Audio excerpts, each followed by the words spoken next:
Informação importante, o Palmeiras já tem um acordo com o Benfica e com o PSV por Carlos Vinícius. No vídeo de hoje do canal do Nicola, todos os detalhes sobre o assunto. Bora falar também sobre o São Paulo, que inicia nesse domingo uma baita maratona de jogos. Já o Corinthians tenta se reerguer da crise com a necessidade de pontuar contra o Botafogo depois de tudo que aconteceu ao longo da semana. Falo também sobre o Santos, que declarou guerra a Juca Kfouri. As últimas do Flamengo, depois do empate 1-1 com o Atlético Goianiense, muitas novidades do mercado, tudo isso a partir de agora. Você não perde por esperar. Antes, deixa eu só me apresentar. Jorge Nicola, jornalista esportivo e dono de um canal no YouTube com quase 1.200.000 inscritos, com o único objetivo de deixar você super bem informado sobre as coisas do futebol. Para não perder nada, deixa um likezinho no vídeo, se inscreve no canal e ativa as notificações. Só apertar no sininho, dessa forma você é avisado toda vez que tiver vídeo novo ou live, beleza? Bom, bora contar que esse conteúdo é um oferecimento de 1xBet, casa de apostas esportivas, que é parceira do Liverpool, do Barcelona, do Chelsea, entre vários outros grandes clubes do mundo. E todo dia é dia de se dar bem na 1xBet, mas domingo é aquele dia especial, em que você tem opções em todos os campeonatos do mundo. E a 1xBet é a campeã na hora de oferecer apostas e sugestões dentro de um mesmo jogo. Dá para ganhar grana com escanteio, com cartão amarelo, com cartão vermelho, com gol. Enfim, dá uma olhada lá, pega o link que eu vou deixar no comentário do vídeo. Não se esquece de usar o cupom Nicola para ter direito a 100% de bônus no valor do seu depósito, beleza? Bom, bora começar o vídeo com o tradicional giro de notícias e contar que o Ceará venceu o Palmeiras por 3-2 na noite desse sábado, em jogo no Allianz Parque, abertura do Campeonato Brasileiro. Até então, o Palmeiras tinha 10 jogos em casa em 2022, com 10 vitórias e um título. Essa sequência foi interrompida com uma grande atuação do Ceará e de Steven Mendonça. O Ceará chegou a abrir 2-0 com gols contra do Jorge e do próprio Steven Mendonça. O Palmeiras descontou com o Zé Rafael. No finalzinho do jogo, o Ceará ainda abriu 3-1. O Palmeiras com Gustavo Gomes de pênalti fez 3-2, mas o vovô de Dorival Júnior estreou com o pé direito e com 3 pontos. Seguindo com o giro de notícias, contar que Ralf, ex-volante do Corinthians, que estava jogando no Paraná, ele vinha jogando pelo Cianorte, é o mais novo reforço do Vila Nova, vai atuar na Série B pelo time goiano.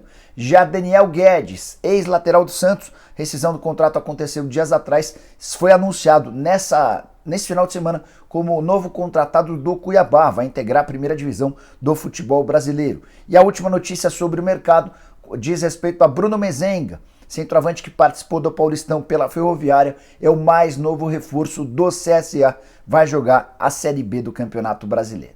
Quero falar agora sobre o Santos, que declarou guerra a Juca Kfouri.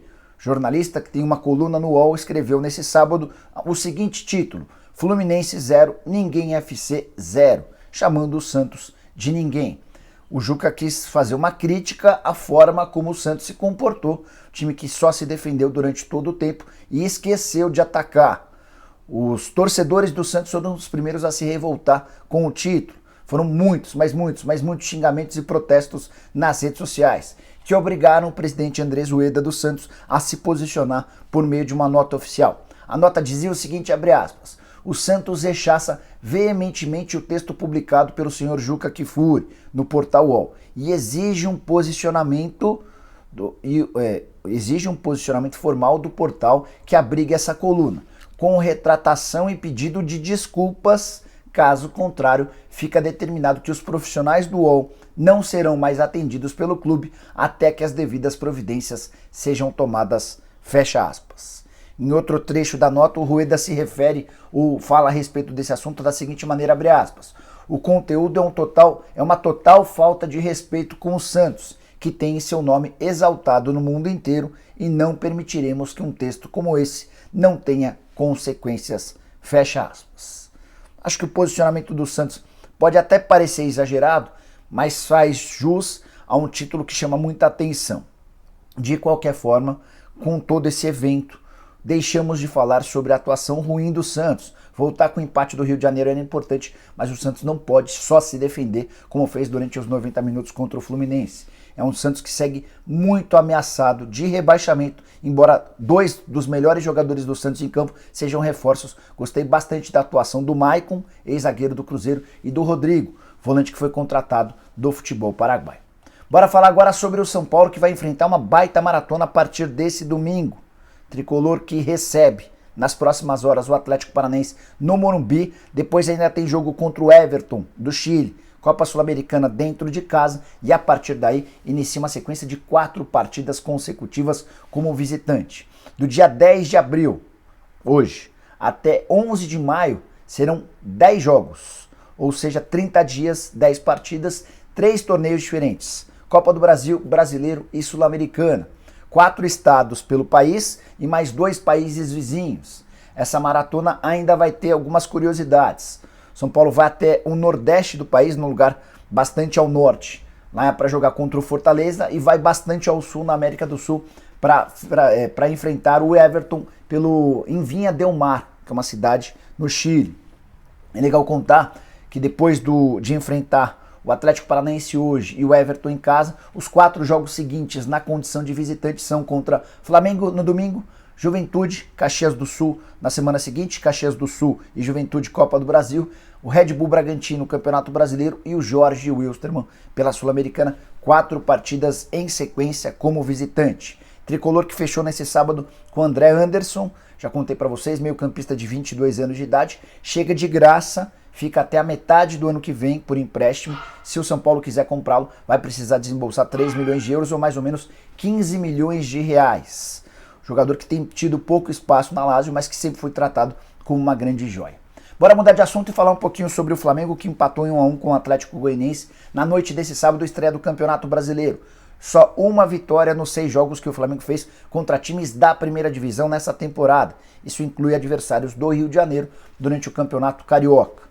33% de aproveitamento e muitas críticas ao Paulo Souza, que não gostou da forma como ele foi colocado ou como foi perguntado para ele a respeito do atual momento do time. Paulo Souza demonstrou até um pouquinho de irritação, respondeu ao repórter perguntando sobre o esquema tático. O repórter colocou a opinião dele e o Paulo Souza deu uma diminuída na avaliação do repórter ao dizer que a informação sobre o esquema tático estava errada. Mas o que está muito claro é que o Paulo não consegue dar padrão a esse time do Flamengo. Já passou bastante tempo, o Flamengo teve vários dias para treinar e falta sequência, falta ritmo, falta coordenação no sistema ofensivo. Não se enxerga uma cobrança de falta ensaiada. O Flamengo, nesse confronto contra o Atlético Goianiense, até teve muita disposição, muita transpiração, mas pouca coordenação. Isso tem muito a ver com o trabalho do técnico. A impressão que eu tenho é de que o Paulo Souza vai ficar só mais um tempinho até que o JJ, o Jorge Jesus, que diz que volta a trabalhar em maio, esteja à disposição no mercado. Bora falar agora sobre a final que o Corinthians vai disputar nesse domingo, logo na primeira rodada do Campeonato Brasileiro. Aí você deve ter falado, agora o Nicola pirou. Primeira rodada é final, sendo que o Brasileirão tem 38 rodadas. Pro Corinthians dá pra dizer que sim. Tudo por causa da semana extremamente pesada, com ameaças, protestos e muito mais. Gaviões da Fiel, que é a principal torcida organizada do Corinthians, já deixou claro que vai cobrar o time pela falta de empenho e a apatia dos atletas. Teve ameaça ao Cássio, ao Gil, ao Paulinho, ao Duílio Monteiro Alves, enfim. O clima está bastante pesado e é nesse contexto que o Corinthians vai ao Rio de Janeiro precisando pontuar e, mais do que isso, jogar bem. Caso contrário, haverá novos protestos e possivelmente mais um encontro com torcedores organizados lá no centro de treinamento. O jogo desse domingo promete ser complicado. O Botafogo deve ter um dos 5 maiores públicos de sua história no Newton Santos. Existe enorme otimismo e expectativa do torcedor do Botafogo com todos os esforços. Seria também a primeira partida do Luiz Castro no banco de reservas, mas o técnico português que chegou a negociar com o Corinthians não conseguiu visto de trabalho e não vai poder se sentar ao banco. Jogo que terá transmissão para 35 países do exterior de forma diferente. O Botafogo procurou a operadora, a responsável pelos direitos de transmissão internacional, e propiciou que essa partida tivesse mais exibição. Então ela vai estar espalhada em vários países pelo mundo. E para completar, queria contar que Cássio está confirmado no time, apesar de toda a confusão durante a semana, informações que ele teria pedido para sair que não se confirmaram. Cássio começa jogando, não se sabe ao certo o que será do Gil. Será que o Gil permanece no time ou dá espaço para algum jogador mais jovem? São dúvidas que a gente vai ter tiradas ao longo da partida. Para fechar o vídeo, eu quero falar sobre o Palmeiras com uma informação exclusiva. O Palmeiras já tem um acordo com o Benfica e com o PSV em relação a Carlos Vinícius. centroavante de 27 anos de idade, chegaria para resolver o problema da camisa 9 alviverde. Mas ainda resta um acordo com o empresário e com o jogador no que diz respeito ao salário. Vou dar todos os detalhes para vocês. O que o Palmeiras combinou com o Benfica e com o PSV? Empréstimo do Carlos Vinícius com opção de compra. O empréstimo custaria cerca de 1 milhão de euros, que equivalem hoje a pouco mais de 5 milhões e 100 mil reais. Essa grana serviria para uma compensação financeira ao PSV pela rescisão de contrato de empréstimo, ele está emprestado ao clube holandês até a metade do ano, e também ao Benfica para que o Carlos Vinícius possa ficar emprestado até a metade do ano que vem. A opção de compra está fixada em 10 milhões de euros. Tudo isso resolvido, imaginava-se que o Palmeiras poderia fazer o anúncio do Carlos Vinícius, certo? Ainda há um problema financeiro com o jogador. Carlos Vinícius hoje ganha 1 milhão e 300 mil euros livres de impostos por temporada na Europa. Isso equivale a 510 mil reais por mês. Só que esses 510 mil são livres, ele não paga absolutamente imposto nenhum em cima disso. O Palmeiras ofereceu 800 mil reais por mês ao Carlos Vinícius, que não seriam livres. O atacante está pedindo por meio do seu empresário 1 milhão e 300 mil reais. O Palmeiras considera essa pedida alta. Entende que é complicado trazê-lo para ganhar, por exemplo, mais do que o Rafael Veiga e do que o Gustavo Gomes, que tem muitos serviços prestados ao Verdão. Então essa é a grande questão, esse é um impasse. Quanto pagar ao Carlos Vinícius de salário para não gerar um ruído interno dentro do elenco mas ao mesmo tempo garantir e resolver esse problema da camisa 9. Uma das preocupações do Abel sempre foi trazer alguém que não destoasse no elenco, que não causasse intrigas, esse tipo de coisa. Isso está completamente resolvido. O Carlos Vinícius é super boa praça, tem ótima relação em todos os clubes. Então está pegando esse ponto financeiro. Se houver acordo nas próximas horas, o Carlos Vinícius chega até terça-feira. Caso contrário, o Palmeiras não terá a possibilidade de inscrever um camisa 9 no fechamento da janela de inscrições até terça-feira. Isso vai ter de adiar a contratação de um centroavante para a metade do ano. E você, gostaria do Carlos Vinícius? Eu entendo que ele cairia como uma luva nesse atual momento do Palmeiras. Seria o centroavante que o torcedor tanto busca. Tomara que dê certo. Seria de fato uma baita aquisição. Qualquer novidade apareço para contar para vocês. Fechou? Curtiu o vídeo? Não esquece de deixar like, de se inscrever no canal. A gente se encontra um pouco mais tarde com a live de domingo. Abraço, tchau!